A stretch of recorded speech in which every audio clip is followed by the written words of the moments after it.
Saudara-saudaraku yang terkasih,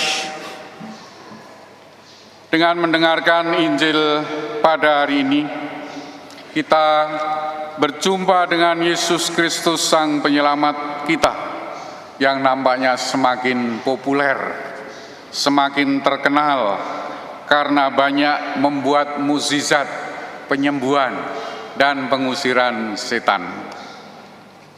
Namun kita disadarkan pula di sini bahwa Yesus bukan sekedar pembuat mukjizat, bahwa Tuhan Yesus Kristus lebih dari sekedar dukun.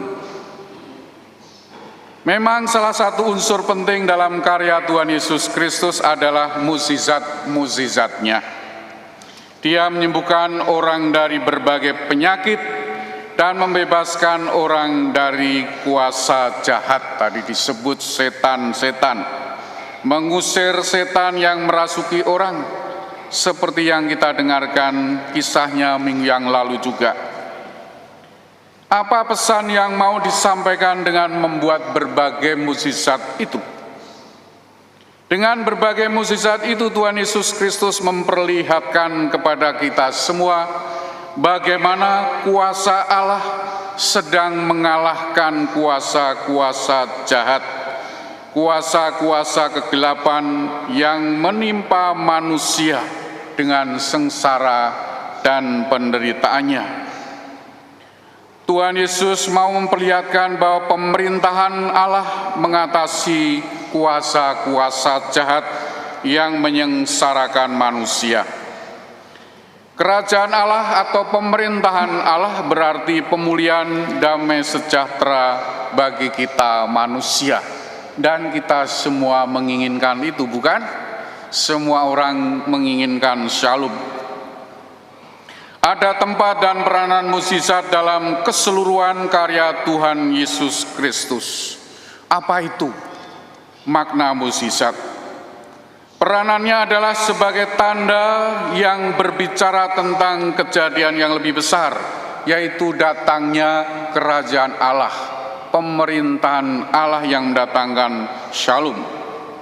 Melalui Tuhan Yesus Kristus, Allah melakukan pendekatan baru untuk menegakkan pemerintahannya, kerajaannya di dunia ini, demi keselamatan kita semua umat manusia.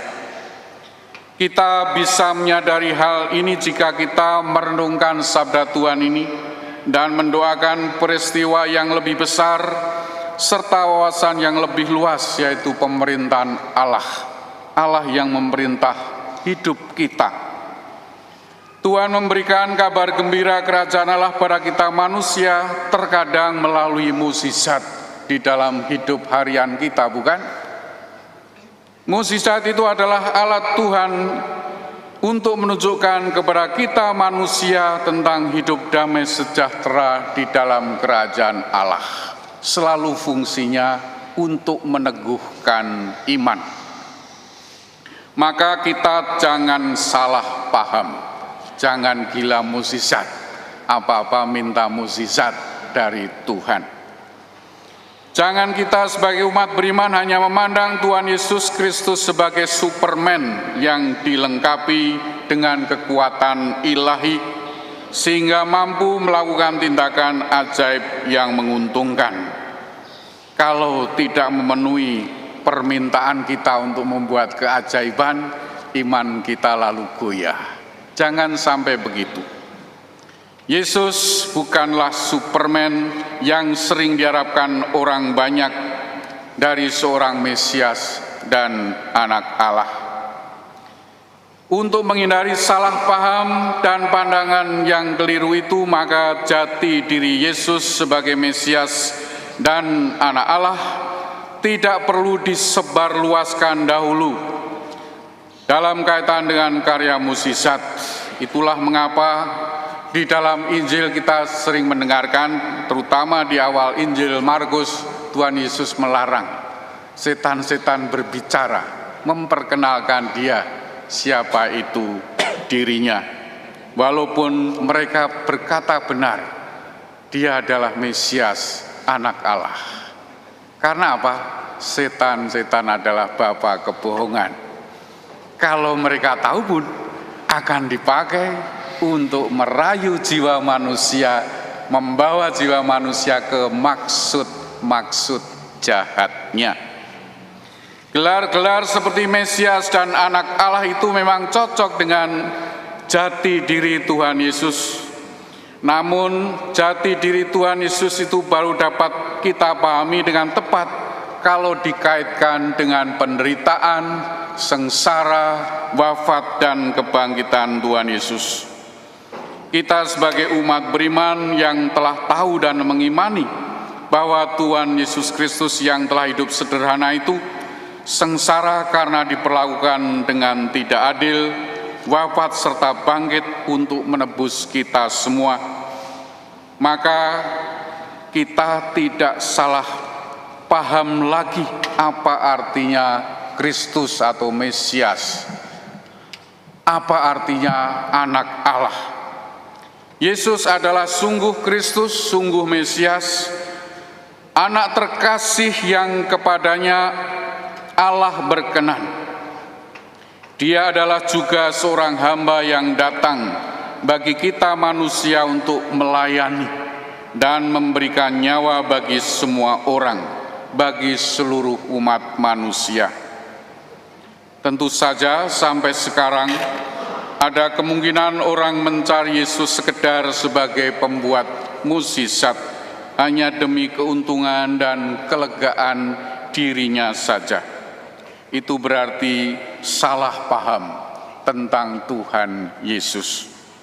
Tuhan Yesus Kristus hidup dan datang ke dunia ini tidak hanya untuk membuat mukjizat dan tidak hanya menjadi pelayan orang yang menyuruh-nyuruh Tuhan membuat mukjizat, seperti para dukun yang menyuruh-nyuruh sembahannya membuat mukjizat.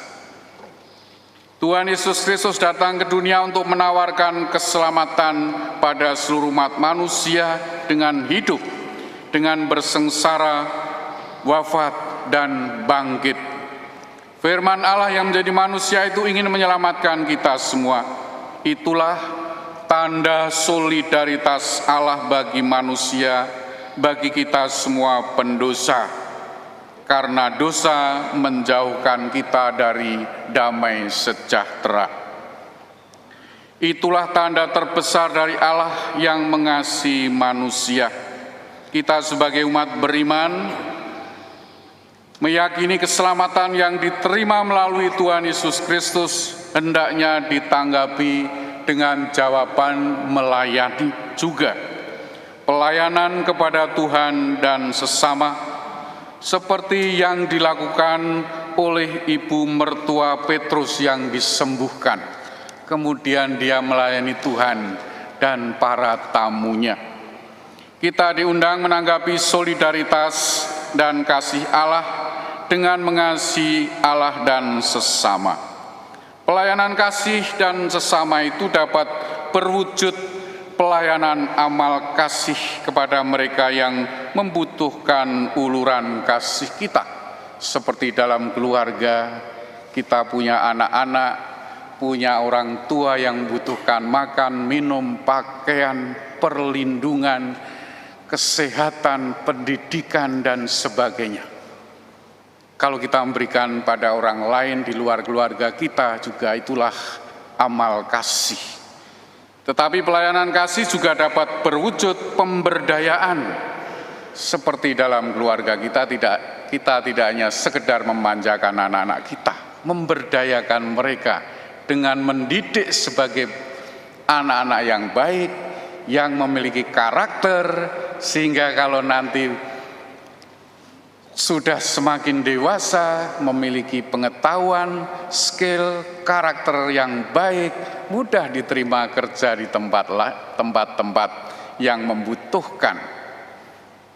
Itulah pemberdayaan. Juga kalau itu kita lakukan bagi orang di luar keluarga kita, itulah pemberdayaan. Ada banyak orang-orang, kemarin saya dengar ada komunitas bakti kasih kemanusiaan. Satu komunitas di Jakarta itu memperhatikan anak-anak Gads, memberikan beasiswa untuk bekerja, bukan sekedar memberikan uang untuk belajar, tapi mendampingi bagaimana belajar yang baik, bergaul yang baik di tempat ini. Pelayanan kasih yang lain yang sering dilupakan dan disebut oleh Paus Fransiskus dalam Fratelli Tutti adalah pelayanan kasih dalam bidang politik. Melayani dalam kasih dalam bidang politik, membela yang benar, itu juga pelayanan kasih yang penting dan seringkali menentukan.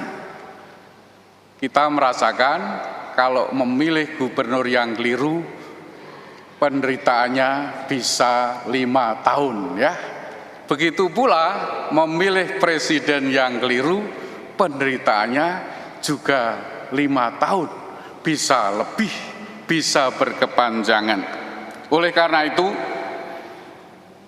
dalam sidang KWI 2023, Gereja Katolik mengeluarkan dokumen Berjalan Bersama Menuju Indonesia Damai tanggal 14 November.